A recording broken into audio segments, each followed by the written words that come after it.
¿Sabes a qué generación perteneces? Pues mira el vídeo y comprueba cuál es y qué peculiaridades tiene. Todos pertenecemos a una generación, y esta está acotada y perfectamente identificada por los sociólogos. Además, cada una de ellas ha sido bautizada por los investigadores para estudiar su comportamiento. Identificar y establecer límites generacionales es muy útil para investigadores, sociólogos, antropólogos y también, como no, publicistas. De esta forma se tiene una valiosa información sobre un colectivo determinado y sobre cómo éste interactúa o reacciona a los sucesos políticos, económicos, sociales y tecnológicos. Pues bien, aquí te vamos a enseñar las generaciones existentes no solo en nuestro país, sino en toda la sociedad occidental en general. Te diremos el nombre de cada una, su periodo temporal, la cantidad de personas que la componen, los hechos más importantes que ocurrieron en esa época y sus principales características. Tú tan solo has de leerla y decir si te sientes o no identificado con ella. Y esta es la pirámide social de España en el año 2019, que abarca toda la población. En ella nos vamos a basar para estudiar las diferentes generaciones existentes. Pero este estudio no es aplicable solo a España, sino a toda la sociedad occidental en general. Y en los últimos tiempos, con la globalización que estamos experimentando, pues prácticamente a todo el mundo. Empezamos. Por antigüedad, la primera es la generación grandiosa. Y precisamente por edad quedan ya muy pocos. Su principal peculiaridad es el conformismo. Vivió de cerca los horrores de la Primera Guerra Mundial y también padeció las grandes bancarrotas, el liberalismo exacerbado y los radicalismos. Esto les provocó un sentimiento de frustración, pesimismo y falta de esperanza en el futuro. Pero por otro lado les tocó vivir los felices años 20, justo antes del crack del 29. Se caracterizan por ser pacientes, respetuosos, comprometidos y conformistas, y como consecuencia de la terrible época que les tocó vivir, siempre pensaron que el pasado era mejor. Poseen, por tanto, un gran sentido del trabajo, anteponiendo el deber al placer. A continuación viene la generación silenciosa, en la que todos superan los 70 años de edad, en total casi 5 millones. Su principal característica es la austeridad. Crecieron tras la Guerra Civil Española o la Segunda Guerra Mundial, llamándoseles también, por ese motivo, los niños de la guerra. Tuvieron que soportar muy duras condiciones de vida y esto forjó su carácter. Se caracterizan por su austeridad y su capacidad de trabajo. Tienen, por tanto, un alto sentido del esfuerzo y el sacrificio. Fue educada en una época donde las instituciones ejercían un gran control sobre la vida de los individuos, siendo adoctrinados para hacer lo que otros habían decidido, sin cuestionar la autoridad ni realizar elecciones personales que salieran de la norma. Se les enseñó a callar ante las injusticias, por eso se les llama la generación silenciosa. En tercer lugar tenemos la generación del baby boom. Esta es la más numerosa con 10 millones, tras la explosión demográfica de la posguerra, y se caracteriza por ser ambiciosa. Fueron los primeros en vivir en paz en un periodo de bonanza económica, y en España esta generación llegó con un retraso de medio siglo a partir de los años 50. Otras de sus características es que vivieron el éxodo del campo a la ciudad y los inicios del consumismo de masas. También empezaron a disfrutar de vacaciones en la costa y se compraron su primer coche. Vamos con la siguiente, la generación X. Son los nacidos en los 70, casi 9 millones, y están obsesionados por el éxito. También se les conoce por ser la generación de la EGB. En España también se retrasó respecto al resto del mundo occidental debido al aislamiento del franquismo. Vivieron el esplendor del consumismo y la obsesión por el triunfo a toda costa, y fueron los primeros en familiarizarse con los ordenadores como herramienta de trabajo. A continuación le sigue la generación Y. Es la más conocida y también criticada. Reciben el nombre de millennials o ninis y la componen unos 10 millones.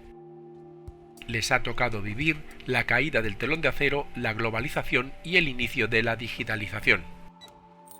Se trata de la primera generación que puede considerarse global. Al contrario de las anteriores, en esta no hay diferencias entre países y todos los jóvenes occidentales pueden identificarse con los mismos valores.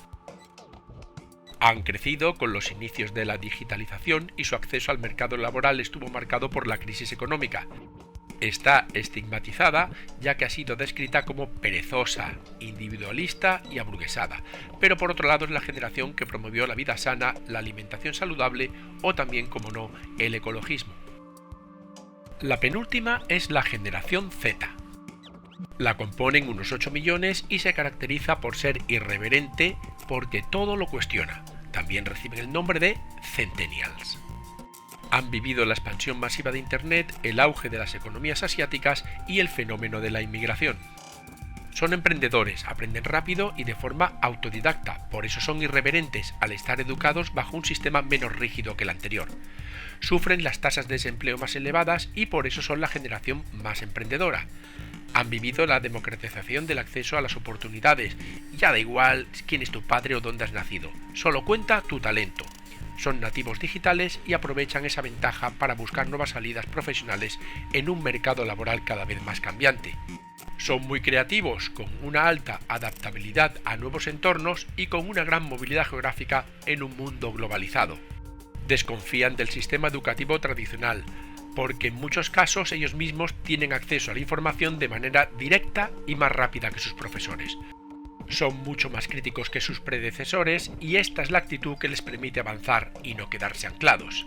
La inmediatez es también una característica innata en ellos. Están acostumbrados a descargas veloces y a mantener multitud de conversaciones a la vez en las redes sociales, pero esta cualidad puede ser también una de sus debilidades. Tienen menor capacidad de conservar la atención en todo aquello que no otorgue resultados inmediatos y muestran importantes lagunas en la expresión oral y escrita. Son muy individualistas y egocéntricos, colgando selfies todo el tiempo en sus redes sociales, pero también son solidarios y comprometidos socialmente. Y finalmente son inconformistas porque no les basta ya una casa, un trabajo y formar una familia, sino que quieren transformar el mundo. Esto por tanto les lleva a ser mucho más emprendedores. Y acabamos con la generación T. Esta todavía no está definida porque sus integrantes cuentan con menos de 10 años. También se le llama tecnológica o alfa. Lo que sí es cierto es que viven en un mundo interconectado y globalizado donde la inteligencia artificial está llamada a tener un papel decisivo. Son nativos digitales y para ellos la tecnología es su manera de conocer el mundo. Son bastante solitarios y viven a través de smartphones y ordenadores conectándose a las redes sociales, youtubers e influencers.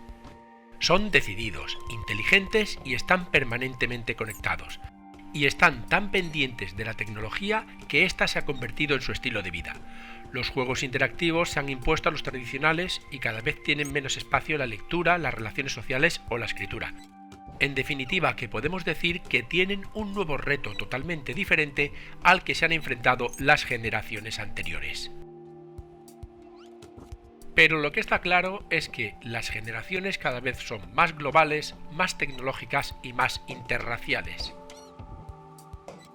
Por poner un ejemplo, en España la población extranjera en la época de la generación Y era casi de 1 millón de personas, mientras que en la generación Z es de más de 5 millones. Por tanto, de una generación a otra se ha multiplicado por 5, por eso cada vez somos más globales, más tecnológicos y más interraciales. En resumen, que en manos de esta generación está nuestro futuro. Esto es, una generación digital, emprendedora e inconformista, capaz de transformar el mundo a la misma velocidad en que se transforman nuestras sociedades. Y si todavía muchos de vosotros pensáis que esto que está aquí escrito es cierto, es decir, la juventud de hoy ama el lujo, es maleducada, desprecia la autoridad, no respeta a sus mayores y chismea mientras debería trabajar. Los jóvenes ya no se ponen de pie cuando los mayores entran al cuarto, contradicen a sus padres, fanfarronean en la sociedad, devoran en la mesa los postres, cruzan las piernas y tiranizan a sus maestros. Bueno, pues si lo creéis significa que estáis equivocados, porque aunque parezca una frase actual, la dijo nada más y nada menos que Sócrates hace casi 2500 años, y aún parece todavía estar en vigor. Y Sócrates ha sido uno de los grandes pensadores de la historia, fue maestro de Platón y Platón a su vez tuvo como discípulo a Aristóteles, vamos, casi nada. En definitiva, que si hiciésemos una analogía futbolística sería como el Ronaldinho, Messi y Ansu Fati de la época. Por tanto, tengamos esperanza y fe en las nuevas generaciones. Y esto ha sido todo. Muchas gracias por escucharme y espero que te haya servido de ayuda. Para más información entra en youcan.com.